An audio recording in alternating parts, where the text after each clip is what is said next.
Hi, Dave Smith here. So this is a video just to talk in a little more detail about my businesses, and in particular the print sales and the portraiture. These are two areas that are of particular interest to me. Now, I'm going to talk about the print sales first. Let me just have a drink of water.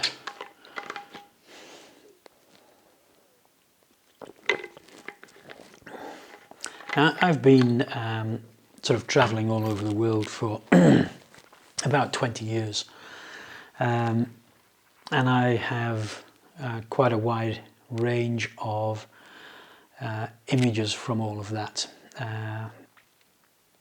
Not a massive number, you know. I'm not talking about 100,000 images. I maybe only have a few thousand images, and I've been going through those, working through those, and curating a very tight edit of those images to offer for sale.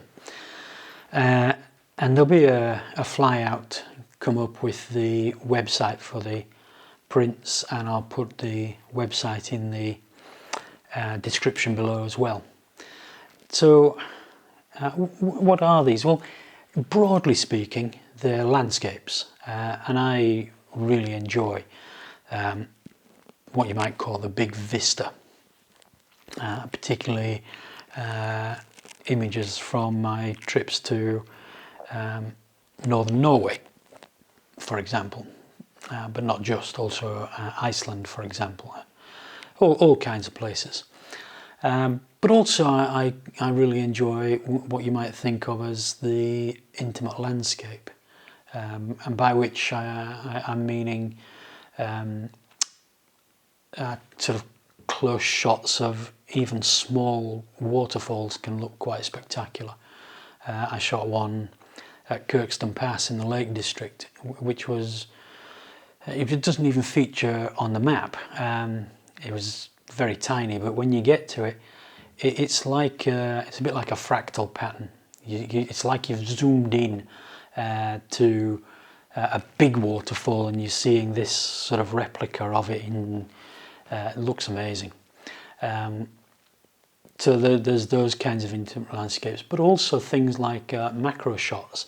One of the things I really like to do when I visit a new city or a new country is to visit the botanical gardens, and I make macro shots of the plants, and those are very sort of eye-catching. And they would make a great wall art in clusters, not necessarily as a massive print in themselves. And many of my images can be printed 6 feet long without any trouble at all, and I'll say why in a moment. But the macro shots might look a bit weird at that kind of size in your living room or reception in your office, but as clusters, I think they'd look really quite spectacular. A lot of my images are produced as panoramas, and in general I don't make panoramas by taking a shot and then cropping it down. I make panoramas because I have shift lenses, so I take 3 images, stitch those together, and of course that gives you a massive file.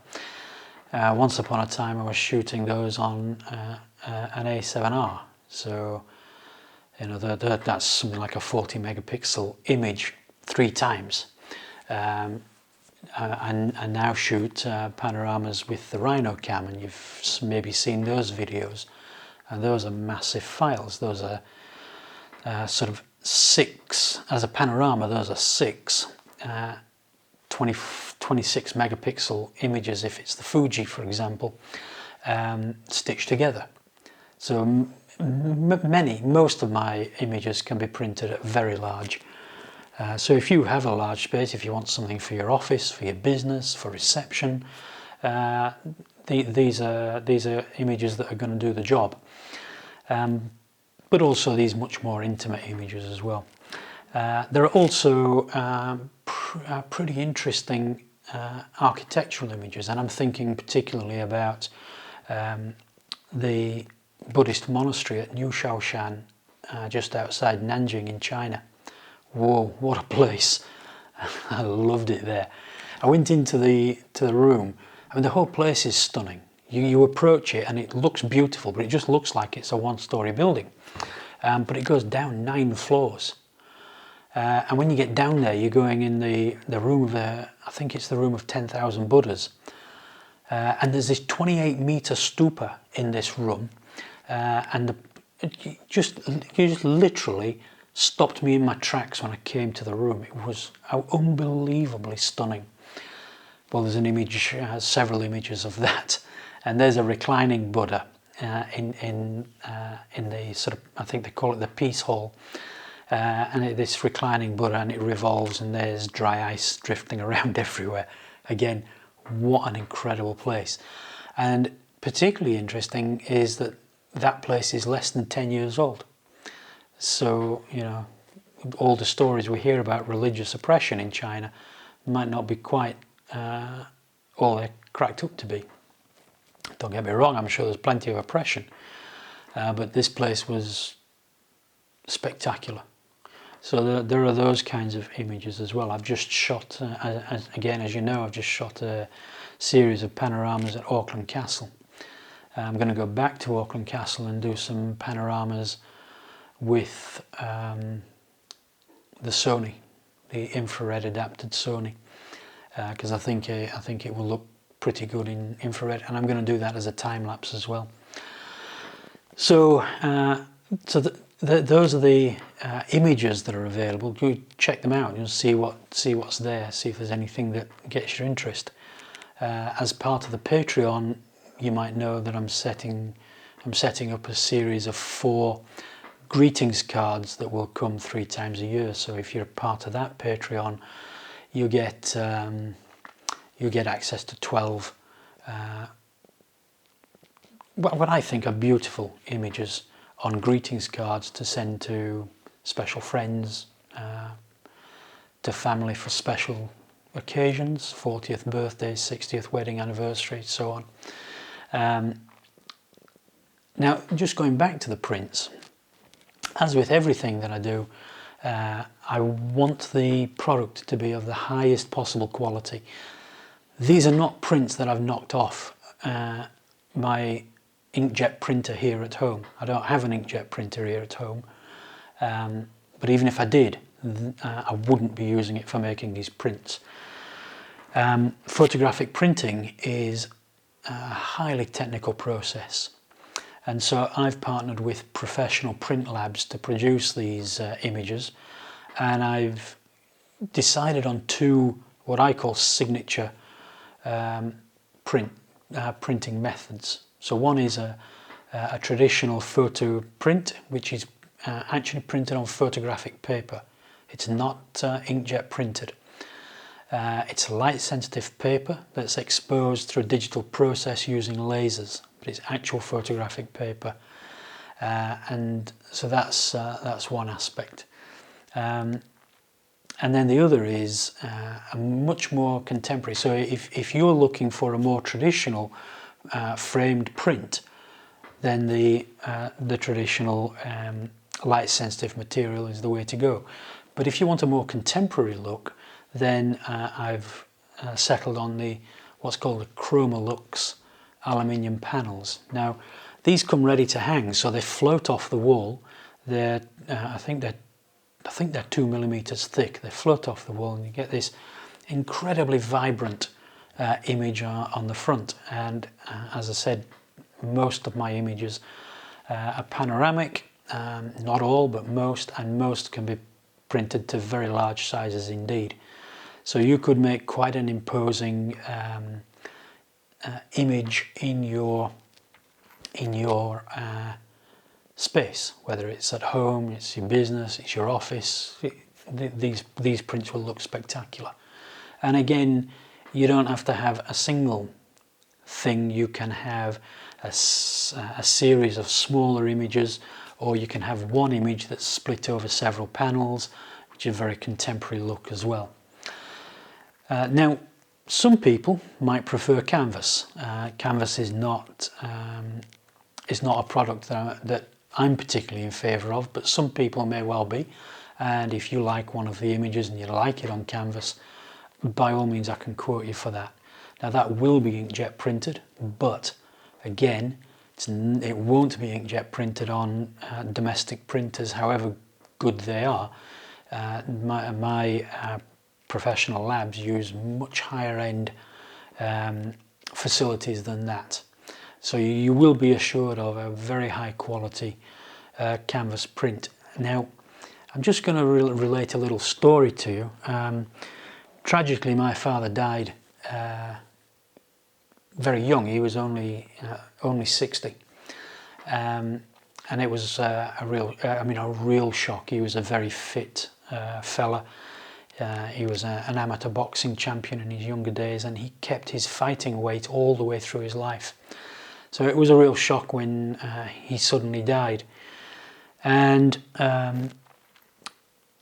my niece got married recently, and one of the things that she wanted to do was to have portraits of those grandparents that couldn't be at the wedding. It was a nice idea, and she took an image that I'd made of my father, and she had that printed on canvas at a local print shop.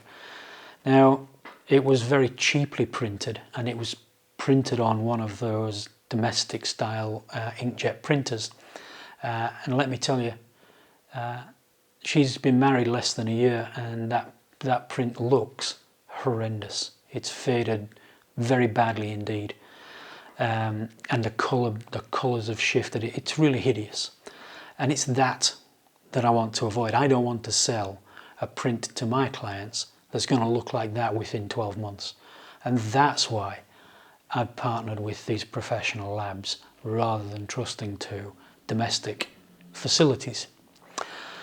So that's the print sales. I hope you find something that you find interesting, and I will continually be adding to that catalogue. So, if you are interested, then why not sign up on that website, and you'll get notified when things get added to the site. Now the portraiture is something else again. Now again, I think the portraiture market is pretty flooded, and I think most people who shoot portraits shoot it as a sideline to their wedding business for the off-season for weddings. That's not my approach. I like portraiture and I want to shoot portraits. So I'm only shooting portraits, not shooting weddings. And in addition to that, I think the vast majority, 99.9999% of portraiture these days is done on digital cameras. And I could do it with the X-T3. The X-T3 is a perfectly suitable camera for that process. But I don't want to do that. Now what I'm going to do, I'm just waiting for cameras to arrive. My background is in film and my passion is in film, and what I want to do is to shoot this in film. Now I like panoramas for portraits just as much as for landscapes. I don't just shoot panoramas for portraiture, but I like to include them. So I've had a real tussle with what to do about a film camera, and that's kind of held me off. My biggest preference would be something like a medium format camera that gives you 6:9 negatives, but they are few and far between. The most obvious are what people refer to as the Texas Leicas, which are Fuji fixed lens cameras. So you get a 90mm version and you get a 65mm version, and I am tempted by those, and I may well get one of those in due course.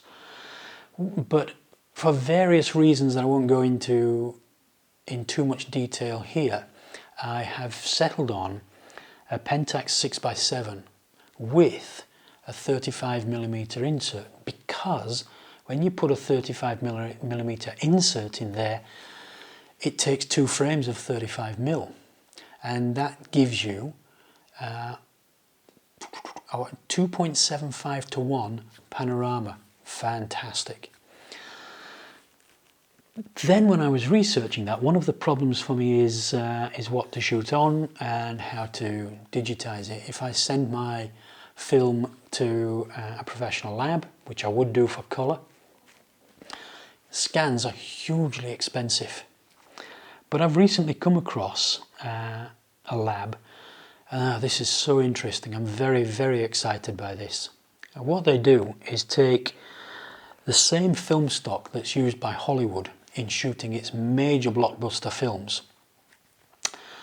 Some films are still wholly shot on film. Some adverts are still wholly shot on film. Music videos, not all by any means, but still plenty.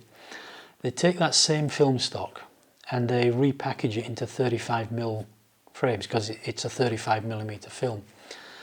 And then they will sell you that, but you have to buy the film and the developing and the scanning all in one package, and it's not that expensive. And the thing is, the scans come back and they're very high resolution scans, made on actually a scanner that costs, the scanner they use is the same scanner that's used to scan Hollywood blockbuster films. It costs around £30,000. So, you know, again, my process is well removed from the sort of domestic setup that many photographers use. And I am ultimately going to do a video about this film and this process because it is so exciting. But in looking at that, again, I really wanted to have a Nikon film camera. They're stunning. And I really wanted an f6, but they're just a bit too expensive. So I've settled on an f5. And I bought that exactly because this film exists. It's that good. But I'll do a separate video about it once I've got all that equipment together. But right from that start, right from the point of taking the image, I'm looking for the highest possible quality to provide to clients. And then what I want to do is to provide not an album. I think albums are a little bit dated, and I think they're a little bit more to do with weddings. So I've decided that what I want to do is to provide a folio box. Let me get the folio box.